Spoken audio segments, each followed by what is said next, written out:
Hey there. So today I thought we'd do something a little different and have a brainstorming session so that you can figure out where you want to play, what playgrounds you want to be in, and which ones you want to avoid. So let's get to it.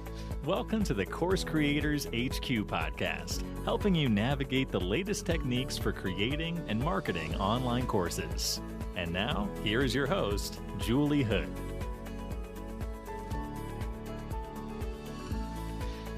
So glad you're here.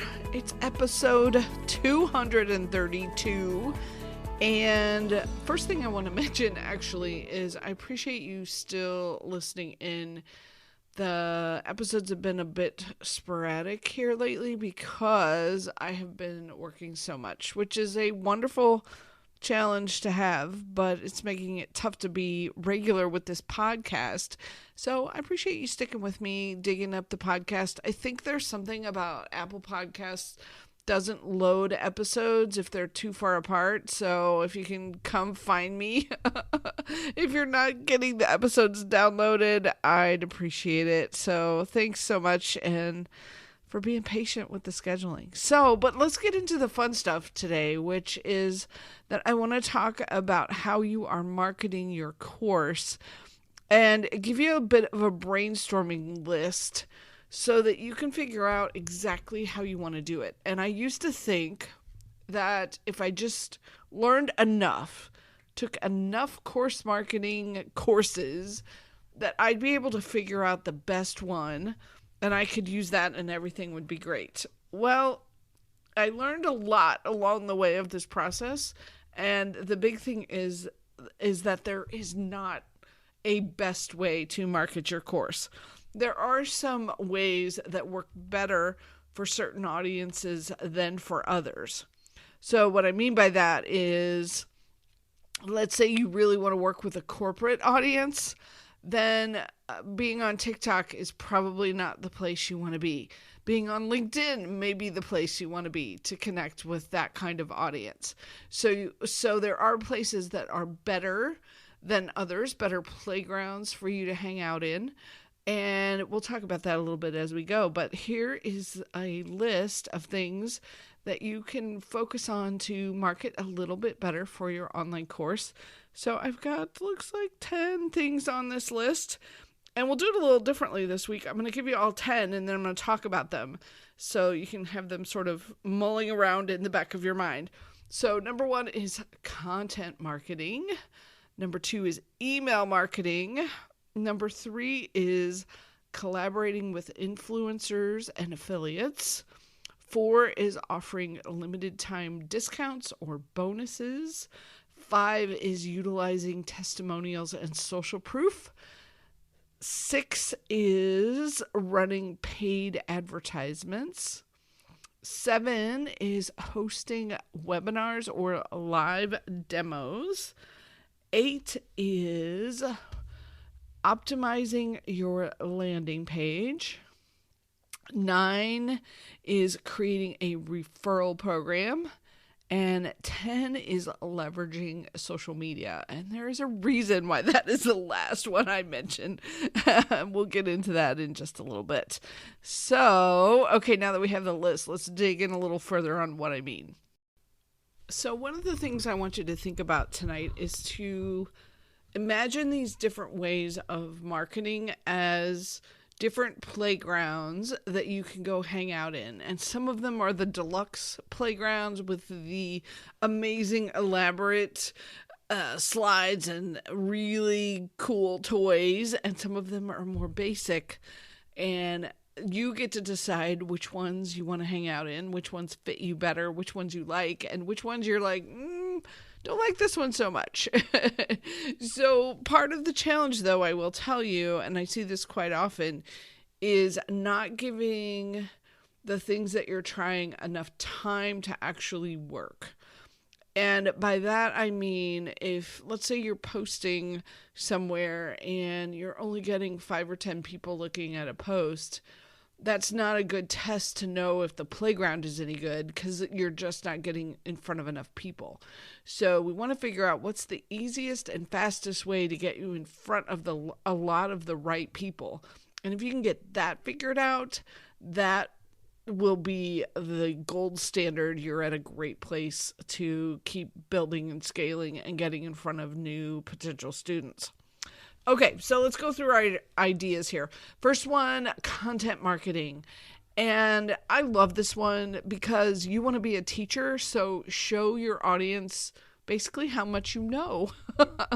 Share free resources. So this is your downloadable guides and your ebooks, and offer them as lead magnets for email marketing, which is number 2. You might also want to be doing videos or tutorials on YouTube. You can even do them on some of the other social accounts because there's something powerful about people either hearing your voice or seeing video. They get to connect with you in a whole different level. And then the last thing is writing blog posts related to what your topic is, and it helps establish authority and kind of drive organic traffic. So when somebody comes to your website to check you out, is there good information there for them to find out about you? Is there stuff for them to either binge listen to or binge watch? So I would also put podcasts into the content marketing space. So if you love to talk about your topic, maybe you want to do a podcast. And you don't have to do all of these. Like, pick your favorite place to share your content and do that. So maybe if you like to write, you're doing blog posts on your website, and then you're going to go over on Substack and write. So figuring out how you want to content market is a great place to get started. And then number 2 is email marketing, which probably should be number 1, actually, because it is the one thing I want you to do no matter what. It's the only thing I require of the students that I work with, is that you get into this regular habit of doing email marketing. And the reason is you need to stay connected to your audience. When you are finding people, they may not be ready to buy right at this moment, but you want to build that connection. You want to stay with them. You want to keep moving them forward, keep them interested in what you're doing. And email marketing is the best way to do it because you own the list and you can send out as many or as few emails as you want. You can build this credibility and authority by the things that you share. So email marketing, top of the list. Everybody needs that one checked. Number 3 is collaborating with influencers or affiliates. And this is sort of related. I'll talk a little bit about this related to number 9, which is the referral program. And these are all ways that you work with other people's networks. So you are connecting with their audiences. And I like to think of it as being a resource and a helper for their audiences. And more than likely in a way that is different than what the influencer is doing. So you're compatible. We talked about this a little bit in previous episodes. So if I'll link to some of those so that you can catch what I'm talking about there. But it's a way to capitalize on the fact that somebody else already talks to your audience. So why not expand that out and you talk to them too? Okay, number 4 is offering limited time discounts or bonuses. And I will say, I really do think this is an effective way to market. I think that there is a segment of the population that jumps when you offer discounts, when you offer bonuses. They will sign up when they normally wouldn't. So the more lucrative you can make those, the more exciting and the more limited they are. That's why it says limited time. The more successful you will be with that strategy. Number 5 is utilizing testimonials and social proof. And this one, I'll be honest, I struggle with a little bit. And I'm going to do a whole episode about this at some point because I will be honest, I skip over testimonials. I don't 100% believe that they are always honest or effective. And I think case studies are a little bit better. But I do know that there are a lot of experts who say that social proof is what works for them. So you need to experiment. Try it out with your audience. Get some real, legitimate testimonials and social proof and see if they make a difference when you're doing different offers, different promotions, if you have them versus not having them at all. I know it makes a difference if there's nothing, so you want to have some. But the piece that I'm a little bit wondering about is if, I'm sure you've gone to the sites where they have 50 different testimonials, and the quantity alone is supposed to be impressive. But I guess I'm just too skeptical. It doesn't always work for me. So anyway, try that one out. Experiment with that one. Number 6 is run paid advertisements. And this one I'm always hesitant to recommend, especially early on, because I'll be honest, it is hard to do paid advertisements well. Because if you think about it, you have to figure out the messaging that works. You're paying to get in front of people and have, let's say, Facebook show your ad to someone. And they have to catch the person at the point where they're interested in what you're doing and hopefully interested enough to buy so that you can make some money back in the process because you're spending money. And it's tough. So I do want to say, I'm going to put a link to my favorite training on getting started. It's from Zach Spuckler, and it's only $25, and it is a great way to get started with paid advertising. He keeps it pretty simple, and you can not only do ads for what's the goal is actually to build your email list. So I love that even more.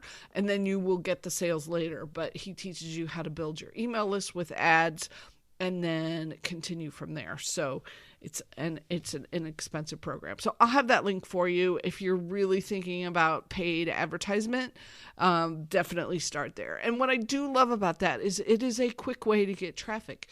If you have the budget, you can buy advertising and you can have hopefully targeted people seeing your offers and seeing what you're sharing very, very quickly. So that's my favorite part of paid advertising. Number 7 is hosting webinars and live demos. Anything where maybe it's a Facebook Live, anything where you're showing up live to get to connect with people and sharing content with them. I love these concepts. I think it's getting tougher and tougher in some ways to get folks to show up. So I'm big on giving them incentives to either show up or incentives to watch replays. I get frustrated, I'll be honest, as a consumer when somebody says, yeah, there's not going to be any replays, because I know how busy I am. I don't have time to show up for your thing at your time. But if it's good enough, I will watch the replays. Sometimes I fast forward through parts of the replays, but I will watch them if they are enticing enough. So depending on your audience too, if you have working moms who are crazy busy and cannot show up at 6 p.m. for your webinar, give out a limited time replay so that they can watch later. And then number 8, optimizing your landing page. So when I think of landing pages, that's kind of an umbrella term for me, and it includes things like your opt-in pages where people are opting in for your email newsletter. Landing pages for me also include sales pages where they're finding out about your program and buying your stuff.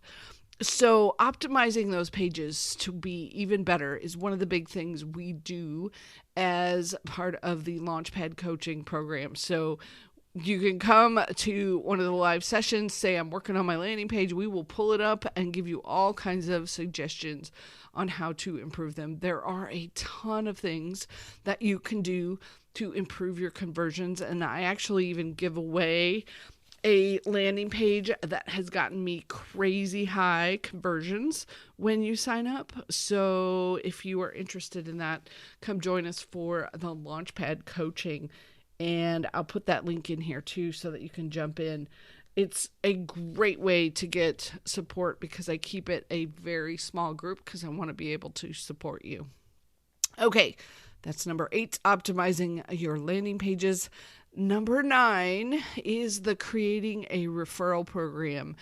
And I actually have several folks right now who are at this point where they are ready to do this. It is a bit of an undertaking, and there's some stuff to learn, and you have to put some tech pieces in place, and then you also have to put some content in place for referrals to use. So, for example, when I send out swipe to my affiliates, it will swipe copy is what it's called. And it's basically like, here's an email that you can share, and here's your link, and here's a social media post that you can share. And what they end up doing is they use that link with the content that I give them for their audience. And then if someone purchases, they earn a revenue on the back end of that. So it's a bit of a technical, it's not a sit down and do this in an hour kind of project. It's a bigger project, and I'm thinking about doing a more elaborate course on this one. I just have to figure out how to do that and still get enough sleep. So keep your ears open. We may have that coming. And then number 10 is to leverage social media platforms. And I put this one at the bottom because I keep seeing the results from social media dropping off, and I keep seeing people saying, I don't want to be on Facebook anymore. I don't want to be on social media anymore. And so the more that happens, the tougher it is to get in front of the right people. So it's definitely not the way it was when these sites first came out, but there are people who are able to do this successfully. So it really, I think, depends on your audience, depends on how you want to connect with folks, and whether or not your audience wants to be in that playground. So depending on what you're doing, they may or may not want to be there. And sort of a side note, there's some sites that get grouped into social media that aren't really social media. And one of those is YouTube, because I think YouTube, one of the things I love about it is that the content lasts forever. So it's not like Instagram where 24 hours from now, the post that you just made is gone. The YouTube videos can keep sending you traffic. So that is also good. And then another one is Pinterest. And Pinterest also is a long-term marketing concept. It's not going to be fast, instant traffic, but the things that you are pinning hang out. It's more of a search engine. And there's also an episode about Pinterest that we've done in the past. So I will link to this one. So you can, if you're like, ooh, maybe my audience would be there, and maybe that is a playground that I should be in. So I hope this gave you some brainstorming ideas. If you're wondering still, I wonder where I should be playing, join us for Launchpad Coaching. I will give you my advice specifically targeted to your audience. Thanks for being here, and I hope you like this episode. Have a wonderful week, and I'll talk to you again soon.